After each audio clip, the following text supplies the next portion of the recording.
सर्वेभ्यो नमः। देववाणी संस्कृतं यूट्यूब चलदृश्यं प्रति भवतां भवतीनां च हार्दं स्वागतम्। मित्रों, पारिभाषिकः कक्षा संख्या 61तमी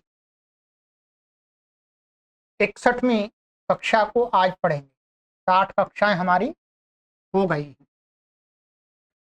पुस्तक की पीडीएफ आपको निःशुल्क चाहिए तो आप हमसे इस व्हाट्सएप नंबर पर संपर्क कर लीजिएगा। आपको इसकी पीडीएफ निःशुल्क मिल जाएगी। पुस्तक वर्तमान में उपलब्ध नहीं है, ठीक है। और मित्रों, ये हमारा निःशुल्क संस्कृत शिक्षण केंद्र चलता है, संचालित होता है, और इसके संचालन में प्रति माह धन व्यय होता है इसकी व्यवस्था को बनाने के लिए। तो आप सभी पाठकों से, दर्शकों से एवं संस्कृत प्रेमी महानुभावों से निवेदन करते हैं कि आप हमारे इस अभियान के आर्थिक रूप से मासिक सदस्य बन जाइए। मासिक सदस्य का अर्थ होता है कि आप जितना भी हो सके उतना मासिक रूप से हमें प्रति माह आर्थिक सहयोग दान रूप में प्रति माह देते रहें। ये लिखा हुआ है यहाँ पर, ये व्हाट्सएप नंबर दिया गया है, दोनों व्हाट्सएप नंबर हैं। ये अकाउंट डिटेल दिए जिससे हम एक व्यवस्था को संचालित वर्तमान में कर रहे हैं। गूगल पे, फोन पे, पेटीएम नंबर ये दिया है 9582104261 पर। प्रति माह आप हमारे 501 रुपए के मासिक सदस्य बन जाइएगा। आप 1100 रुपए के बन जाइएगा, आप 2100 रुपए के बन जाइएगा, ठीक है। और ये नहीं हो सकता है 251 रुपए के प्रति माह बन जाइएगा। और भी आपका सामर्थ्य कम है तो आप 101 रुपए के बन जाइएगा, और फिर अपने सामर्थ्य के अनुसार बन जाइएगा, ठीक है। तो इसके दो प्रकार के खर्चे होते हैं। एक तो प्रति माह खर्चा होता है इसका, और इसमें लगातार निरंतर कुछ कुछ वस्तुओं की आवश्यकता होती रहती है। वर्तमान में एक हमें कंप्यूटर और कैमरे की आवश्यकता, उसके लिए भी आप सभी से निवेदन कर रहे हैं। तो इस प्रकार से सभी पूरी व्यवस्था हमारी निरंतर रूप से चलती रहे, उसके लिए आपसे निवेदन है। एक क्यूआर कोड है, इसको आप स्कैन करके आराम से ये अपना सहयोग हमें प्रदान करते रहें। यदि आप स्वयं अपने सगे संबंधियों से भी निवेदन कर सकते हैं, यदि वो संस्कृत भाषा को बेशक ना पढ़ते हों और संस्कृत भाषा, सनातन संस्कृति से प्रेम करते हैं, तो हमारे जैसे जो लोग कार्य करते हैं निस्वार्थ भाव से, कोई हम सैलरी नहीं लेते, कुछ नहीं लेते, तो उनसे भी हमारा सहयोग, उनको भी मासिक सदस्य आप बना लीजिएगा, ठीक है। चलिएगा, अब चलते हैं आगे। गत कक्षा में मैंने आपको 2 परिभाषाएं पढ़ाई थी, ठीक है। एक परिभाषा आपको मैंने ये पढ़ाई थी, तदेक देश भूतस्तद्ग्रहणेन गृह्यते। कि ध्यान रखें, पिछली वाली जो कक्षा थी उसमें संख्या थोड़ी सी गलत हो गई थी। वो पिछली कक्षा 60 नंबर की थी, 60तम, उसमें 59 लिख गया था, 59 लिख गया था। वो सही नहीं है, वो 60 होनी चाहिए, ठीक है। ये 61 है, ये हो गई थी। इसके अलावा एक दूसरी परिभाषा हमारी ये हो गई थी, लुग विकरणयोर अलुग विकरणस्यैव ग्रहणम भवति, या ग्रहणम, ठीक है। ये भवति कर दिए, कोई बात नहीं। चलिएगा, अब इसके आगे की परिभाषा आज पढ़ेंगे। परिभाषा है प्रकृति ग्रहणेऽन्यधिकस्यापि कुत्वम भवति, ठीक है। पहले इसकी उत्थानिका को पढ़ते हैं, फिर समझते हैं कि कहां पर परेशानी आती है जिसके लिए इस परिभाषा का निर्माण करना पड़ा है।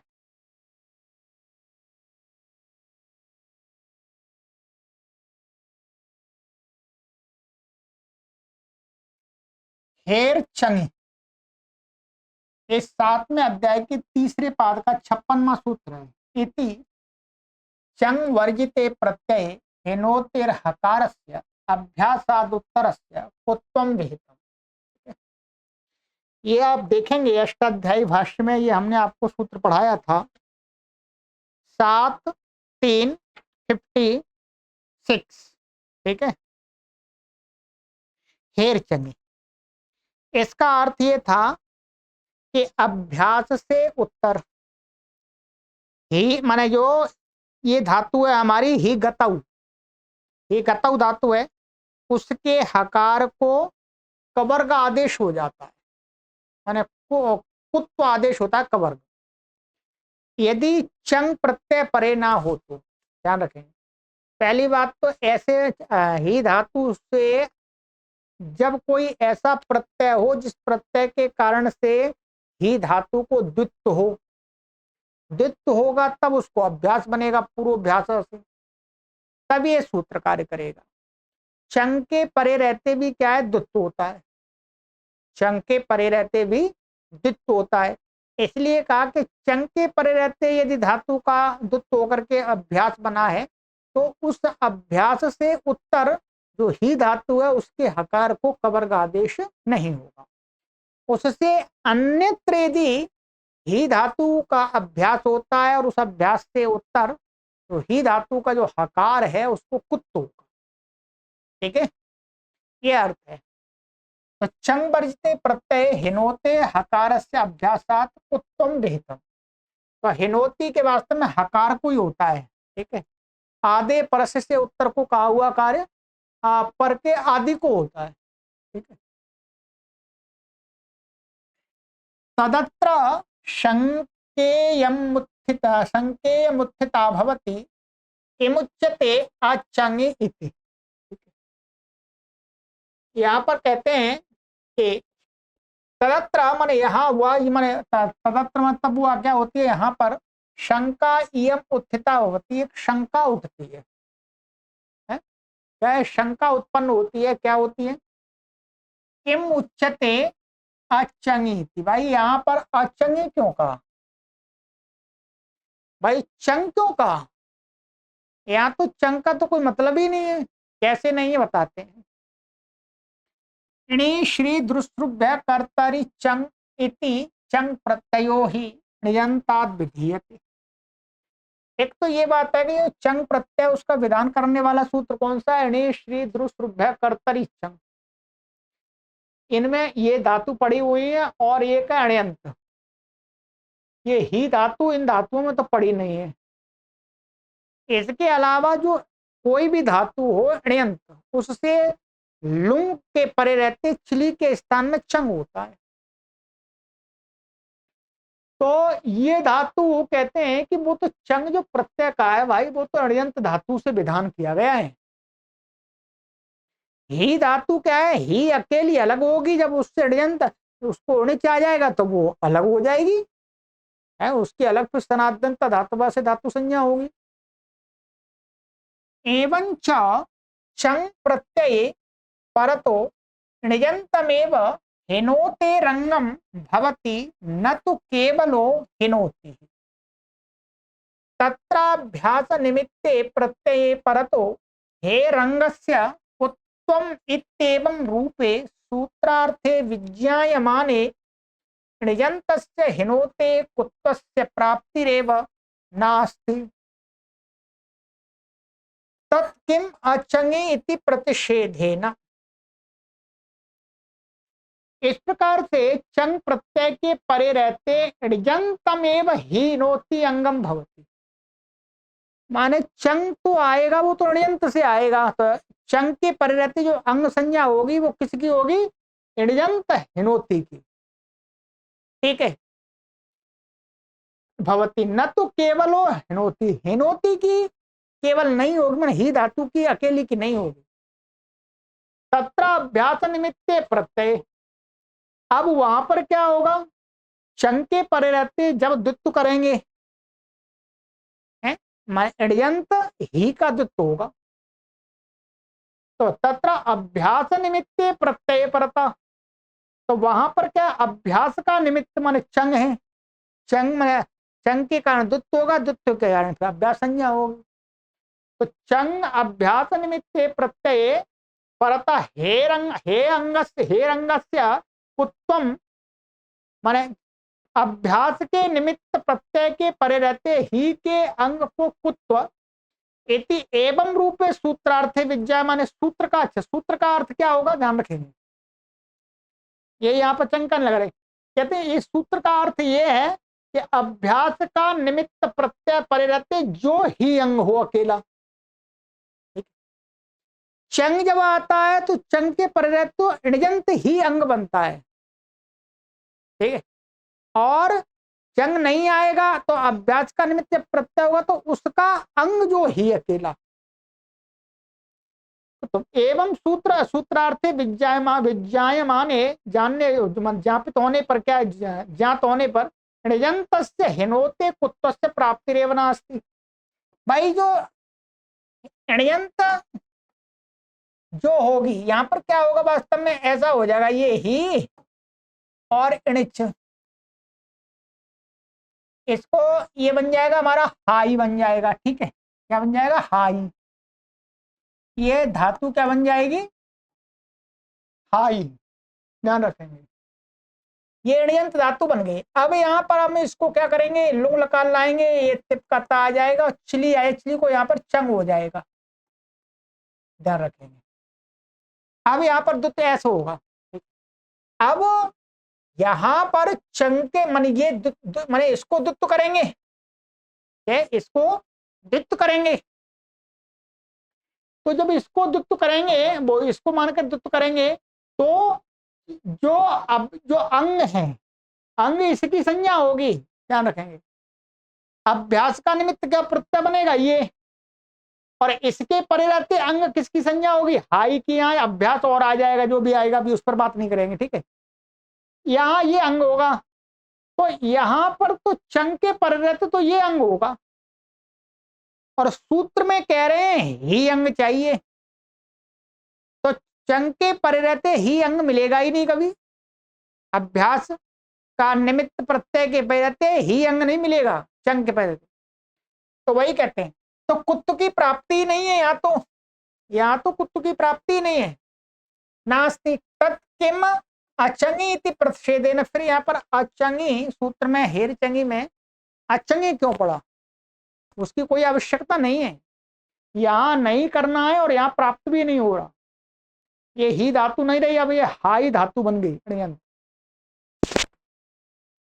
तदैवं चंग प्रतिषेधो व्यर्थी भूय एवं परिभाषाम जापयति। तब क्या है, ये इस प्रकार से चंग माने चंग का प्रतिषेध व्यर्थ होकर के उसका कोई प्रयोजन नहीं है, परंतु प्रयोजन तो होना चाहिए। तो इस बात को ज्ञापित करता है, इस परिभाषा को, ये परिभाषा का अस्तित्व है। आइएगा क्या अस्तित्व है, अब देख लेते हैं।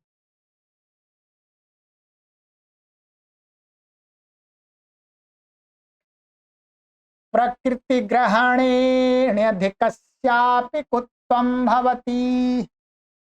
कहते हैं कहीं पर भी कुत्व के विषय में, मतलब कुत्व की बात चल रही हो और प्रकृति को लेकर के, माने जो प्रकृति को लेकर के कुत्व कहा है, तो प्रकृति के ग्रहण में, मन सूत्र प्रकृति का सूत्र में ग्रहण होने पर जब कुत्व का विषय उपस्थित हो तो वो क्या है, अनधिकस्यापि भवति। जो कुत्व है वो प्रकृति, मूल धातु और उससे अण्यंत धातु का भी ग्रहण होता है, ये जानना चाहिए। इसका मतलब है मूल धातु को कहा हुआ का कोई कुत्व विषय कार्य है, वो उस धातु के अण्यंत को भी प्राप्त हो जाता है। कुत्व प्रकरणे यत्र मूल प्रकृतेर ग्रहणं तत्र अणिच सहितस्यापि प्रकृते ग्रहणं विज्ञेयम्। सरल है, कठिन नहीं है वैसे कुछ। कहते हैं कि कुत्व के प्रकरण में मूल प्रकृति का जो ग्रहण किया, मूल प्रकृति माने धातु का जो लिया, तत्र अणिच सहितस्यापि माने अण्यंत का भी प्रकृते ग्रहणं विज्ञेयम्, माने उस ग्रहण में प्रकृत विषय में क्या है, उस प्रकरण में, कुत्व के प्रकरण में अण्यंत सहित का भी ग्रहण होता है, माने अकेली को भी कार्य होगा और अण्यंत को भी कार्य होगा।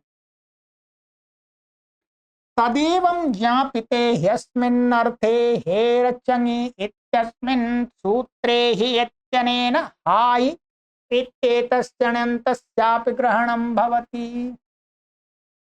अब क्या है, इस प्रकार से जापित हो जाने पर अस्मिन् अर्थे कि कुत्त के प्रकरण में प्रकृति के ग्रहण में अण्यंत का भी ग्रहण होता है। तो क्या हेर चंगी, इस सूत्र में ही जो धातु पड़ी है इससे हाई, इन दोनों का ग्रहण हो जाएगा। ही हाई इत्येतस्य अण्यन्तस्यापि ग्रहणं भवति, से अण्यंत का भी ग्रहण हो जाता है।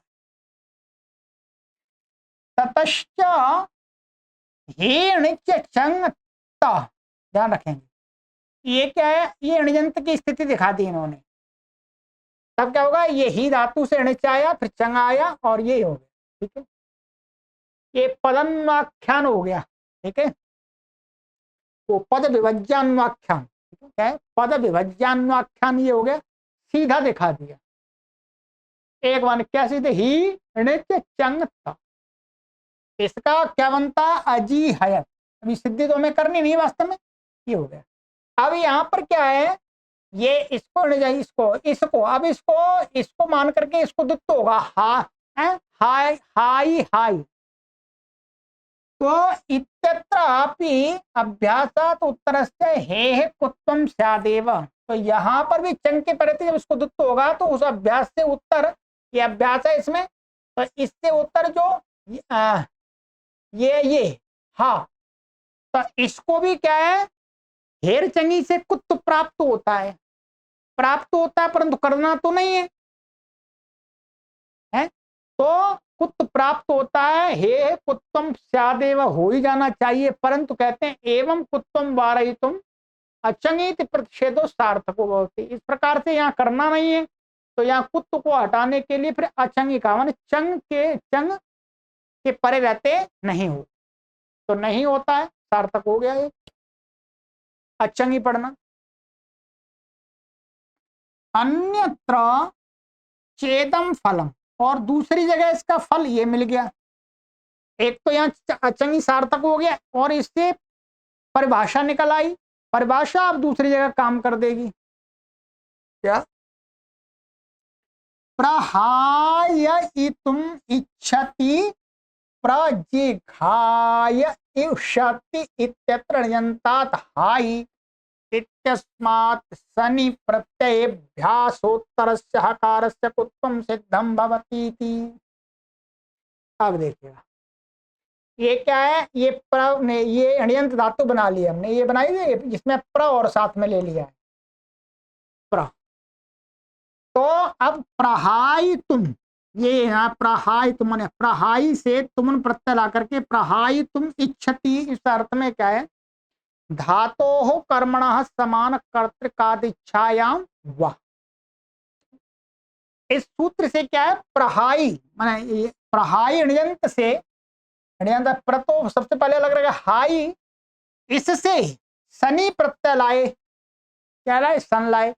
अब सन के परे रहते हाई को दुत्त हुआ, हाई को दुत्त हुआ, तो उस सन के परे रहते वो अभ्यास इसका जो बनेगा, अभ्यास से उत्तर हकार को कुत्त सिद्ध हो गया, ये अभ्यास है, और इससे उत्तर धातु का ये हाय का ये घ था तो घ हो गया, कुत्त माने हकारण चतुर्था, हकार के स्थान में कवर्ग आदेश होगा तो घ होगा, तो यह घ सिद्ध हो गया। तो प्रजिघाय युष्यति, ये तो अभ्यासादि के कार्य हैं, तो हमने पहले ही 7वें अध्याय के 4 पाद में बताए, वो उसी प्रकार से करने हैं। तो मुख्य रूप से यहाँ पर क्या अण्यंत से भी हेर चंगी यहाँ लग गया, हेर चंगी से यहाँ पर क्या हो गया, अण्यंत ही के हकार को भी अभ्यास से उत्तर कुत्त हो गया। समझ में आ गया, ये हो गया जी। चलिएगा, तो ये परिभाषा हमारी हो गई, प्रकृति ग्रहणे अण्यधिकस्यापि कुत्वम भवति, केवल और केवल कुत्व के प्रकरण की बात है, हर जगह नहीं ले लेना आपको कि प्रकृति ग्रहणे अण्यधिकस्यापि ग्रहणम भवति, नहीं, केवल कुत्व के विषय के लिए, बस कुत्व प्रकरण के लिए। चलिएगा, अब चलते हैं आगे, अब दूसरी परिभाषा, और परिभाषा भी पढ़ते हैं। अब हमारी परिभाषा आ रही है अंग वृत्ते पुनर्वृत्ताव विधि। ठीक है, पहले इसकी उत्थान का को पढ़ लेते हैं, फिर समझते हैं। ठीक है, ये भी ज्ञापक सिद्ध परिभाषा है। ठीक,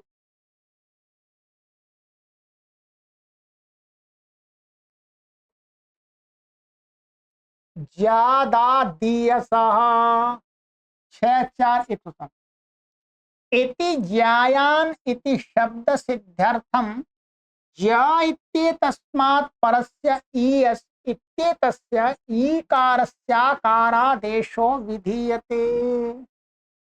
ठीक है, कहते हैं ज्यादा दियसा, ये जो सूत्र है ये 6वें अध्याय के 4थे पाद में आया, भाषंज्ञा के अधिकार में, हमने पढ़ाया भी है आपको। ठीक है,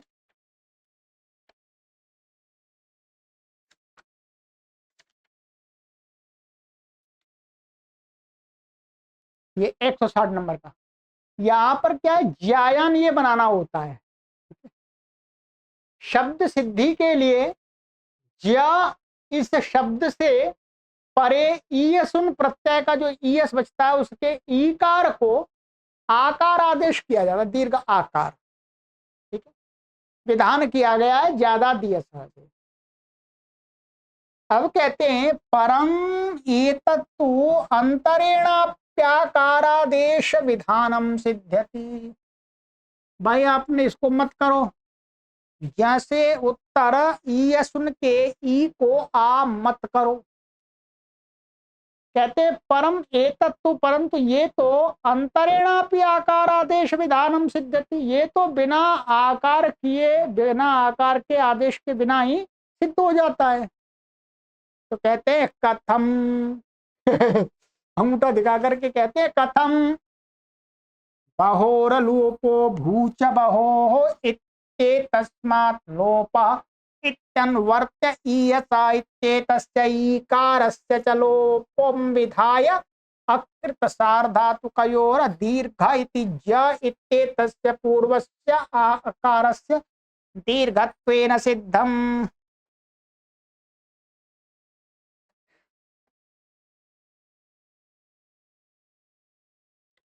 कह रहे हैं कि ऐसा करेंगे ना, ज्यादा दियसा सूत्र नहीं बनाएंगे, केवल इतना ही बना देंगे, ई ऐसा माने ई ऐसा बना देंगे, ई एस को मान करके। ठीक है, तो कहते हैं बहोर लोपो भूच बहो, ये सूत्र क्या है उसके ऊपर है, वहां से हम लोप की अनुवृत्ति ले आएंगे। क्या है, लोप की अनुवृत्ति ले आएंगे। वैसे लोप की अनुवृत्ति आई नहीं, फिर हम लाएंगे। ठीक है, ऐसे आगे कहा है इष्ठस्य इट च, वैसे ही यहाँ करेंगे ई असश्च, इतना सूत्र बनाएंगे ई असश्च, ऐसा सूत्र बनाएंगे। तो क्या करेंगे, लोप की अनुवृत्ति ले आएंगे, मंडूक प्लुत गति से आ जाएगी, तो बीच वाले सूत्र में उसका संबंध नहीं लगेगा। ईकार का लोप कर देंगे, माने क्या करेंगे, ईकार का लोप कर देंगे। अच्छा, इसमें ऐसा पढ़ेंगे, यहां पर क्या है, इतना हटाएंगे, ये जा या दियस ऐसा सूत्र बनाएंगे, आकार का विधान नहीं करेंगे। ध्यान रखें, क्या है ये, कैसा सूत्र बनेगा, ये द हट जाएगा बस। क्या है, ज्यादा दियस माने ज्याद से उत्तर ई, तो जय शब्द तो लेना ही पड़ेगा, बताना ही पड़ेगा। तो ये हमारे दा एक, ये 2 अक्षर 3 मात्रा कम हो जाएंगी, आकार के विधान की आवश्यकता नहीं है। तो कहते हैं इत्ते तस्य ईकार से लोपम विधा, ईकार का लोप कर देंगे, ये सुन के इसका, और फिर क्या करेंगे, अकृत सार्धातु कयोर दीर्घ, जो जयपुर में उसको क्या है, दीर्घ हो जाएगा, क्योंकि ये सुन प्रत्यय क्या ना तो सार्धातु का न कृत है, और यकार आदि बन जाएगा, ये हट जाएगा तो यकार आदि बन जाएगा। तो इसके परिवर्ते जय शब्द को दीर्घ हो जाएगा, इत्ते तस्य पूर्वस्य अकारस्य दीर्घत्वेन सिद्धम, दीर्घ कर देंगे तो जयान बन जाएगा। कोई परेशानी नहीं बन गया, लिखिए कॉपी पर आप।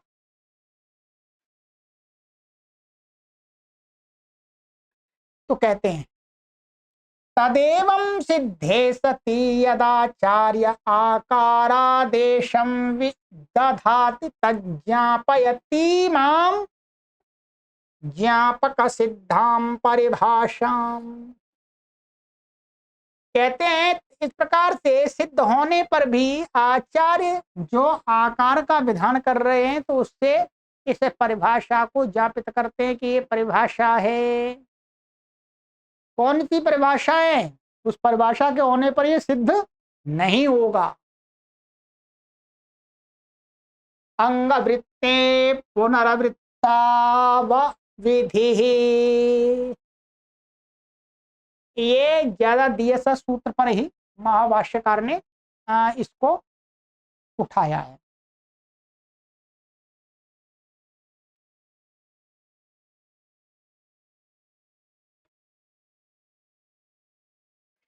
कहते हैं अंगम, यहाँ पर ये अंग वृत्ते, तो अभी एक एक शब्द से समझा ही देंगे, मुझे समझाने की आवश्यकता नहीं है। इसमें अंग वृत्ते पुनः वृत्तौ अविधि, ऐसा है अलग अलग पद। अंग माने अंगाधिकार, तो ये जो अंग शब्द पड़ा है इसमें ये किसका वाचक है, अंगाधिकार का। अंग माने भाग का वाचक नहीं है, ये क्या अंगाधिकार का, क्योंकि इसको इस परिभाषा में आचार्यों ने स्वरित कर दिया। तो जिसको स्वरित कर देते हैं तो स्वरितेन अधिकार, वो अधिकार का वाचक हो जाता है। ठीक है।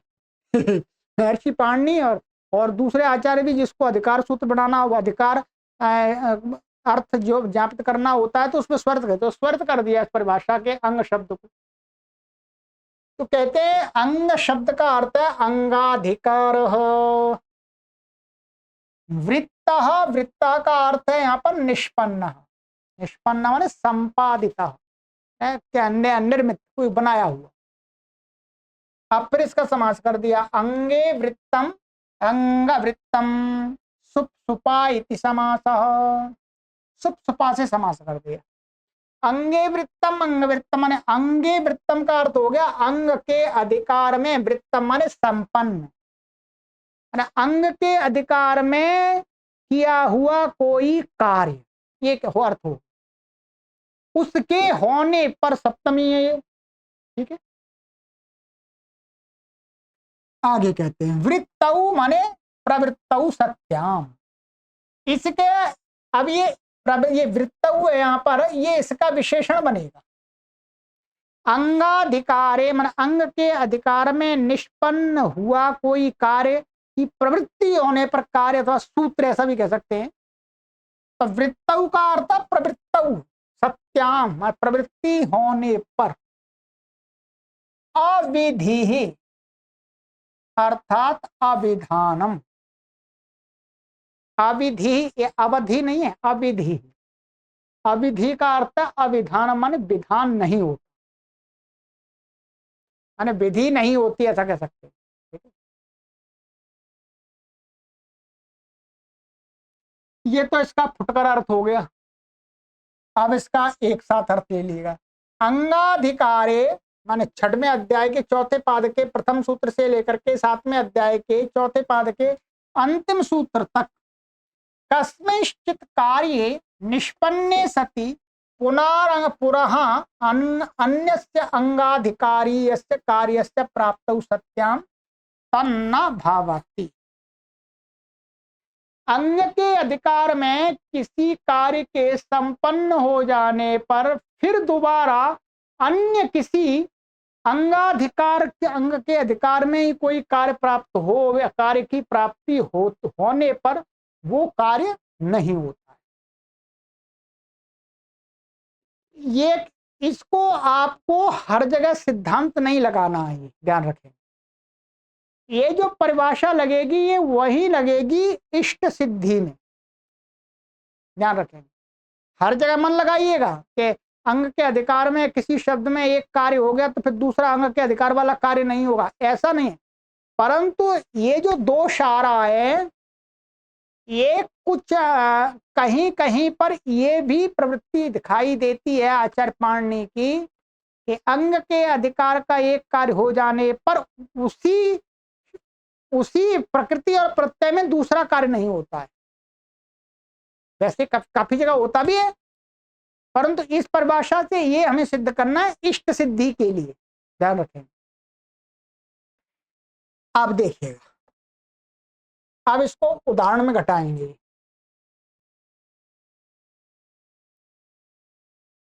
तदेवम अने वह इस प्रकार से क्या होगा, असति ज्यादा दियसः, इत्य आकारादेश विधाने ज्यायान इति न सिद्धेत। कहते हैं वह इस प्रकार से नियम बन गया कि अंग वृत्ते पुनर्वृत्तौ अविधि, तो क्या हो जाएगा, असति जाया दीयसः इति आकारादेश बने। अब ये सूत्र हमारे पास नहीं है, इस सूत्र से हम आकार आदेश नहीं करते हैं। इस सूत्र के आकार आदेश के विधान न करने पर कहते हैं ज्यायान इति न सिद्धेति, ये सिद्ध नहीं होगा। क्या है, ये सिद्ध नहीं होगा यहाँ। ठीक है, चलिए अब ये टिप्पणी दिए, टिप्पणी बता देंगे। टिप्पणी है, इसका भाव वही है, न सिद्धित का है, लोप रूपे ही एकस्मिन् कार्ये जाते अन्यस्य दीर्घत्वस्य प्राप्ति रीति भाव। क्या लोप, हम लोप करेंगे, हमने पहले यही तो कल्पना की थी कि हम तो ज्यादा ऐसा बना करके जैसे उत्तर ये सुन के ईकार का लोप कर देंगे, फिर आकृत सार्वधातुक का दीर्घ से दीर्घ हो जाएगा। परंतु अब हमारे पास में ये परिभाषा है, तो परिभाषा क्या करेगी, ये जो अकृत सार्वधातुक का दीर्घ और ज्यादीयसा जो लोप ये सुन का करेंगे, ये दोनों के अंग के अधिकार के कार्य हैं, माने अंग के अधिकार में ही है। तो वही कहते हैं लोप पहले कर दिया एक, फिर जाते अन्य से दीर्घत्व से, फिर जो दीर्घ करेंगे वो कार्य प्राप्त नहीं होगा, क्योंकि वो भी अंग अधिकार कार्य है। परिभाषा ने कहा दूसरा अंग का अधिकार कार्य नहीं होगा, तो एक फिर सिद्ध नहीं होगा, फिर इसलिए दीर्घ आकारादेश विधान करना ही पड़ेगा। आइएगा,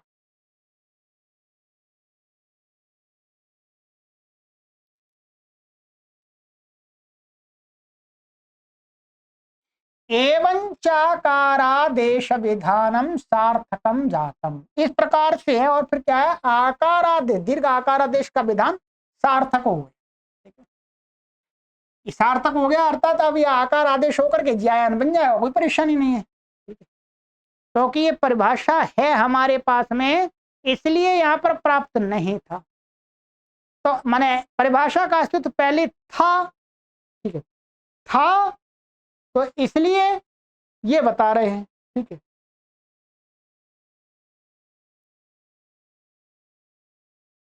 तो इससे क्या हो गया, ये यहाँ पर जापित हो रहा है कि ज्यादा दिशा को या पढ़ेंगे नहीं, तो परिभाषा के होने पर इसको ज्यायान नहीं बन रहा था, इसलिए आकार आदेश विधान किया, अर्थात ये परिभाषा अस्तित्व में है, जापित हो गया, ठीक है। अब कहते हैं तथा अन्यत्रापि, इसी प्रकार से अब अन्यत्र इस परिभाषा के सहयोग से इष्ट सिद्धि हो जाएगी हमारी। क्या, परिभाषा के सहयोग से, और इसी प्रकार से ज्ञापक भी है, एक दूसरा ज्ञापक भी दिखा रहे हैं। एक ज्ञापक तो ये दिखा दिया ज्यादा दिया ऐसा, इस परिभाषा के अस्तित्व में एक दूसरा ज्ञापक भी और दिखा रहे हैं कि जैसे आत्मनो मातरम इच्छति इत्यत्र मातृ अम क्यच इति स्थिते शुभ लुकी सति मातृ क्यच इति क्यचि प्रत्यय रींग ऋतः इति रींगादेश विधानम सार्थकम भवति। साधु क्या कहते हैं, आत्मनो मातरम इच्छति, माने इस प्रकार से हम अपनी माता को जो चाहता है उसको हमें क्या करना पड़ता है, सुपी आत्मना किच से किच प्रत्यय लाते हैं यहाँ पर। स्थिति सुप लुकी सती क्या हो जाए, लुकादि करके मातृ क्या, और ये भी हट गया। अब क्या है, क्यची प्रत्यय परता, किच प्रत्यय पर रहती क्या है, रींग ऋतः इति रींगादेश विधानम सार्थकम भवति। यार रींग ऋता से रींग विधान किया इन्होंने, ये परिभाषा है, इसलिए यहाँ पर रींग इनको विधान करना पड़ा। यहाँ पर क्या बन जाता हमारा, ये बनेगा मातृयति, ऐसा बनेगा, ये बाद में शब्द बनेगा वो मातरम इच्छति थी मातृयति, तो यहाँ पर रींग आदेश हो जाता है, इसके स्थान में री, ऐसा, ठीक है। तो ये मातृ बन जाता है, या मातृयत रूप चल जाते हैं। कहते सर यदि ही रींग इत्येव विदध्यात् ततो ही अकृत सार्वधातुकयोर इति पुनर्दीर्घो न स्यात्। यदि यहां पर रिंग रिता की जगह रिंग कर देते, एक मात्रा की कटौती हो जाती। रिंग कर देते तो धारण कर, फिर हम उसको अकृत सार्वधातु कई और दीर्घ से रिंग के ई को, री के ई को दीर्घ कर लेते, जैसे वहां कर रहे थे। परंतु ये परिभाषा है, इसलिए महर्षि पाणिनि देख रहे हैं दीर्घ नहीं होगा। री कर दिया, अब री को री दीर्घ नहीं होगा, माने ततो ही अकृत सार्वधातु कयोर इति पुनः दीर्घो, नस्य दीर्घ नहीं हो सकता था। इसलिए मात्रियति इति इष्टम रूपम न सिद्धेत। ठीक है, फिर क्या इष्ट रूप सिद्ध नहीं होता। तस्माद आचार्य रींग ऋतः इत्यत्र तु रींगादेशमेव विदधाति रिंग शैग लिंगशु इति इत्युत्तर सूत्रे च पुनः रिंग ग्रहणम करोति। क्या कर दिया, इसलिए आचार्य रिंग ऋता माने यहाँ पर रिंग अलग करते हैं, यहाँ रिंग आदेश को ही विधान करते हैं।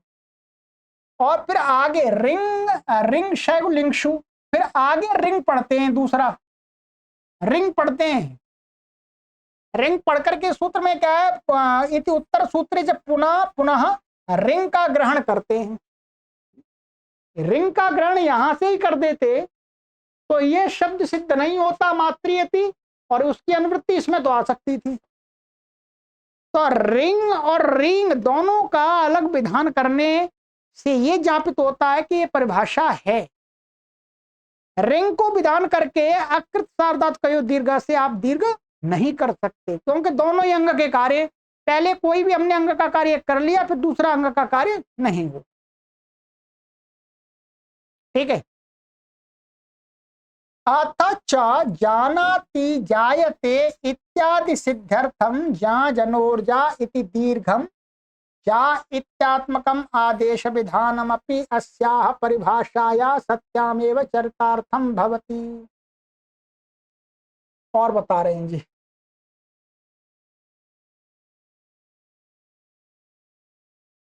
कि ये है अच्छा, और इसी प्रकार से जानाति जायते, ये दो शब्द दो ले लिए हमने, एक ये जानाति और जायते, एक जा धातु का, एक जन धातु का। ठीक है। इत्यादि सिद्धि के लिए जाज नोर्जा, जा और जन धातु को शित प्रत्यय के पहले क्या जा आदेश का है। इति दीर्घ जा इति आत्मकम, जा रूप का आत्म जो आदेश है, विधान भी इसी परिभाषा के अस्तित्व में होने पर चरितार्थ होता है। कैसे? क्योंकि यहां पर जा आदेश किया है इन्होंने, क्या किया है, जा। यदि ही यम परिभाषा न स्यात्, यदि ये परिभाषा ना होती तो क्या है, तरी ह्रस्वांतम ज इत्यादेशम विधाय अतो दीर्घो यही दीर्घत्वे नैवेष्टम सिद्धम स्यात्।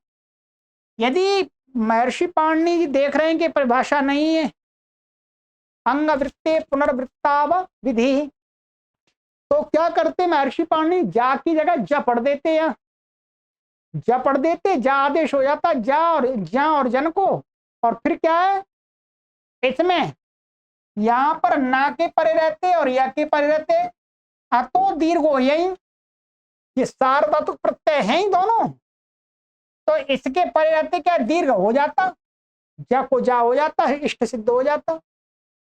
परंतु महर्षि पाणिनि देख रहे हैं कि नहीं, ये परिभाषा है। यदि जा और जन को जा कर देंगे, फिर द्वारा अंग का ये दूसरा कार्य नहीं हो सकता, उसको एक ही अंग का कार्य होगा। ठीक है। तो तथा, और उसी प्रकार से और भी उदाहरण दे रहे हैं, जैसे युष्मभ्यम इत्यत्र भ्यसोभ्यम इति भ्रमादेशे शेषे लोपः इति युष्मद शब्दस्यान्त्यस्य दकारस्य लोपे सति पुनः बहुवचने झल्लेत इत्येत्वं न भवति इति दिक्। इसी प्रकार से यहाँ पर ये इस परिभाषा का अस्तित्व होने के कारण से इष्ट ये सिद्ध हो जाता है। क्या है, युष्मभ्यम रूप ले लिया ये इन्होंने, ठीक है। ये क्या है, युष्मद शब्द से भ्यम ले आए, क्या ले आए, भ्यम। तो अब यहां पर क्या होता है, ये युष्मद शब्द था ये, और ये क्या है, भ्यस था। यहां पर इन्होंने कर लिया भ्यम आदेश, भ्यासो भ्यम से क्या हो गया, ये हो गया। और भ्या आदेश शेषे लोपा इति, शेषे लोपा से क्या, दकार का लोप हो गया। वहां पर हमने जब पढ़ाते समय बताया था, शेषे लोपा से कुछ लोग तो दकार का लोप मानते, कुछ टी का लोप मानते। तो ये जो लोग दकार का लोप मानते हैं उस पक्ष में ये घटाएंगे, ये ध्यान रखेंगे। तो युष्मद शब्द से अंत्य से दकार से लोपे सती, दकार का लोप हो गया, और यहाँ भ्यम आदेश हो गया। अब क्या है, पुनः ध्यान रखेंगे, क्या है, बहुवचने झल्लित। अब कोई कहे कि आकारा ह्रस्वकारांत बन गया, अब इसके बहुवचने झल्लित से यहाँ पर एक तो प्राप्त हो जाए, तो नहीं होगा। क्या नहीं होगा, क्योंकि अंग वृत्ते पुनरावृत्ताव विधि। देखिएगा, वैसे यहां पर तो अंग के दो कार्य तो हो गए हैं, दो कार्य तो हो गए भाई। एक बार हमने व्यसो भ्यम से भ्यम आदेश कर लिया, और फिर शेषे लोपा से, शेषे लोपा भी तो अंग का ही कार्य है, पर कर लिया। क्योंकि इष्ट सिद्धि, इष्ट सिद्धि में जहां जहां हमें अंग के जितने भी कार्य करने पड़ेंगे वो तो हो जाएंगे, परंतु जैसे ही अंग संबंधी कोई ऐसा कार्य प्राप्त होगा जो अनिष्ट रूप बना रहा होगा, वहां पर यह परिभाषा काम करेगी।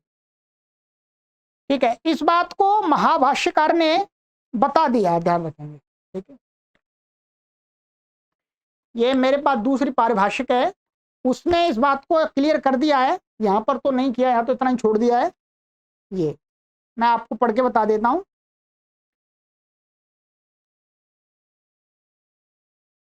ये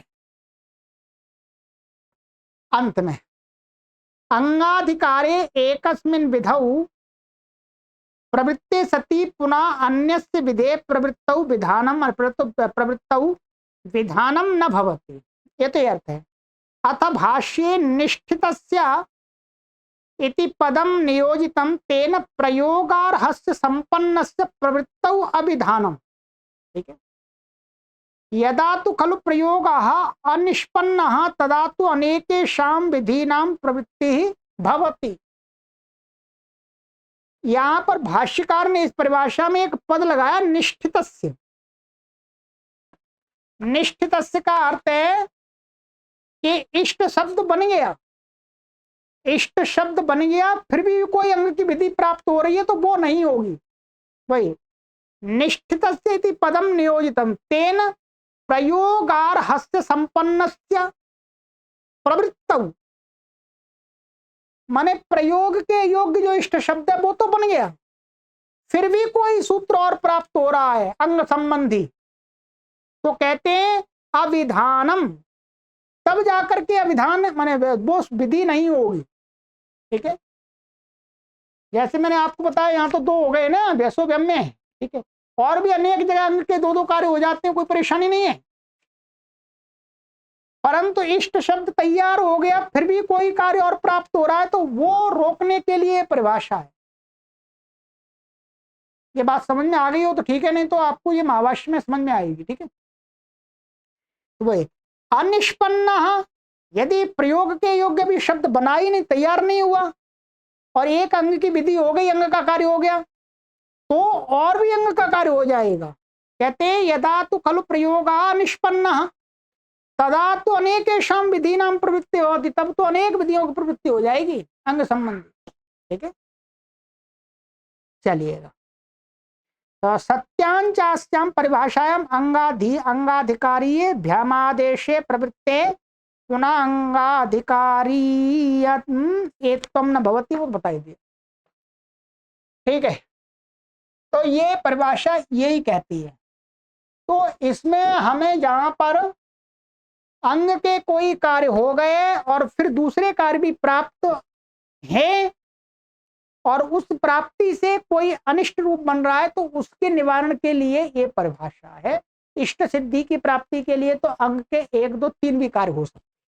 ठीक है, चलिए